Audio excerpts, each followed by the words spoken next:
All right, let's dive right into this explainer.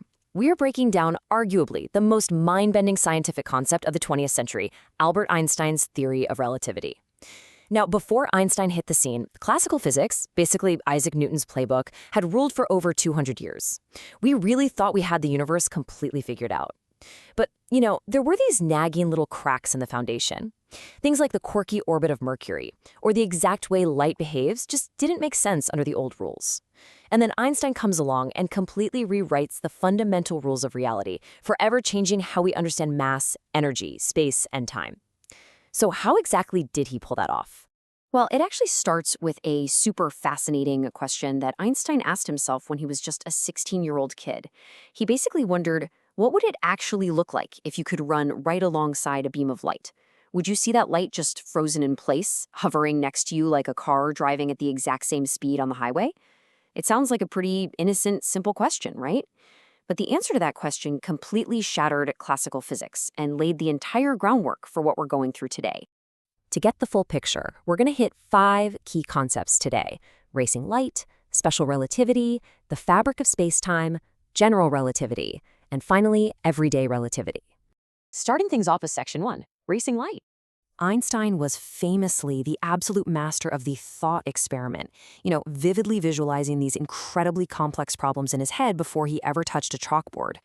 He realized that if you somehow caught up to light, you'd see it frozen in space as an oscillating wave. But according to the rock-solid laws of electromagnetism, that is physically impossible.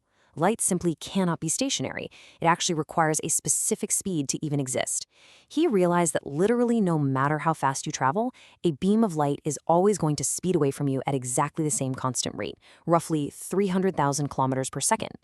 But wait, if speed is just distance divided by time, and the speed of light can never ever change, well, he knew something else had to give.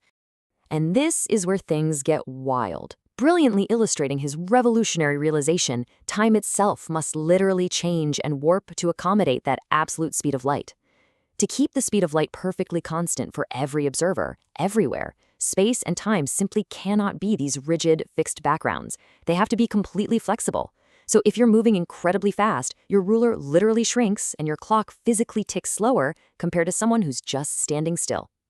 Which brings us right into Section 2, special relativity. This realization was his monumental 1905 breakthrough. It's called special relativity because it only applies to a very special specific case, objects moving at a constant speed in a straight line, without accelerating. To explain this, Einstein used another incredible thought experiment to prove that absolute simultaneity basically doesn't exist. Imagine you're standing dead center on a super fast-moving train, and your friend is standing completely still on the platform outside. Lightning strikes both ends of the train. Because your friend is stationary midway between the strikes, the light from both hits their eyes at the exact same time. They'd say, wow, those strikes happened simultaneously. But you're on the moving train, physically rushing toward the light from the front strike and away from the back strike. So the light from the front hits your eyes first. You'd say, no way, the front struck first. So who's right? Actually, both of you. Space and time are entirely relative to your movement. So the absolutely crucial point here is time dilation. The literal reality that seconds actually tick slower for a fast-moving astronaut than for people back down on Earth. And this isn't just a psychological trick or some mechanical glitch in the clock. The actual progression of time physically slows down the faster you move through space. We've proven this for sure by measuring the decay of subatomic particles called muons. When they plummet through our atmosphere at near light speed, they remarkably survive much, much longer than they physically should. You've probably seen this play out in pop culture, specifically the twin paradox. Imagine a set of twins. Twin A stays comfortably here on Earth. Twin B hops in a rocket and blasts off at near the speed of light. When Twin B eventually returns to Earth, they might have aged only a few years, but they are going to find that Twin A is now an old person.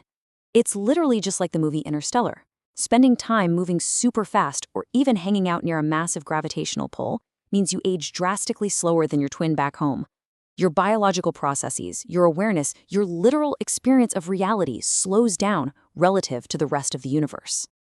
Moving on to Section 3, the fabric of spacetime. By 1905, Einstein had proven that space and time were undeniably a package deal. But there was still a missing piece to the puzzle. He essentially combined our traditional 3 dimensions, length, width, and height, with time to create a fully flexible 4-dimensional grid called spacetime. They just aren't separate things anymore. You literally cannot move through space without also moving through time. Think about it. Right now, when you sit in a chair looking at this explainer, you might feel totally stationary in the 3 dimensions of space, but you are absolutely still hurtling forward through the dimension of time. That sets us up perfectly for Section 4, General Relativity. Fast forward to 1915 and 1916. Einstein is tackling the big boss, gravity. His previous theory was brilliant, but it totally left out acceleration and gravity. He spent a grueling 10 years trying to figure out how gravity fit into this new, flexible spacetime. And he found the answer with, you guessed it, another brilliantly simple thought experiment. Imagine floating totally weightless in a sealed dark box out in deep space. Suddenly, you drop to the floor and feel your weight. Did the box just enter the gravitational pull of some planet? Or did a rocket strap to the top of the box and violently accelerate you upward? Without a window, there is absolutely no physical experiment you could ever do to tell the difference.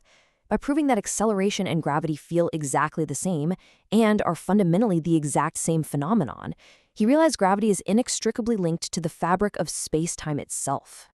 Before this, Newton's gravity was basically viewed as this invisible rope, instantly pulling planets across vast, empty space.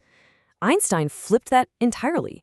He revealed that massive objects, like our sun, literally curve the actual fabric of space-time, and that curve dictates how planets roll along it.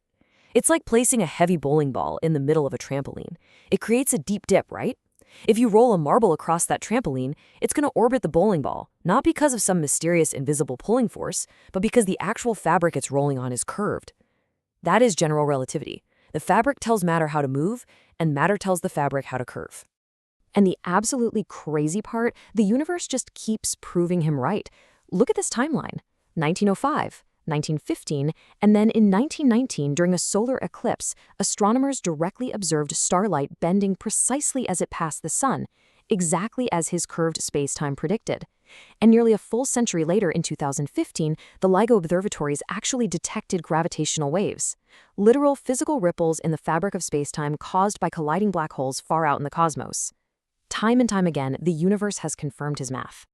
Let's bring it all home with Section 5, Everyday Relativity. Now, you might be thinking, okay, this is super cool for black holes and outer space, but what about me right now? Well, without actively accounting for these relativistic effects, your car's GPS would fail entirely. The satellites orbiting Earth are moving incredibly fast, meaning their clocks tick slightly slower due to special relativity.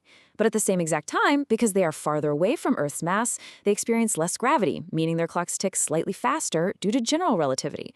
If engineers didn't actively program the GPS to calculate and balance those two opposing time dilation effects, the map on your phone would literally be off by miles within a single day.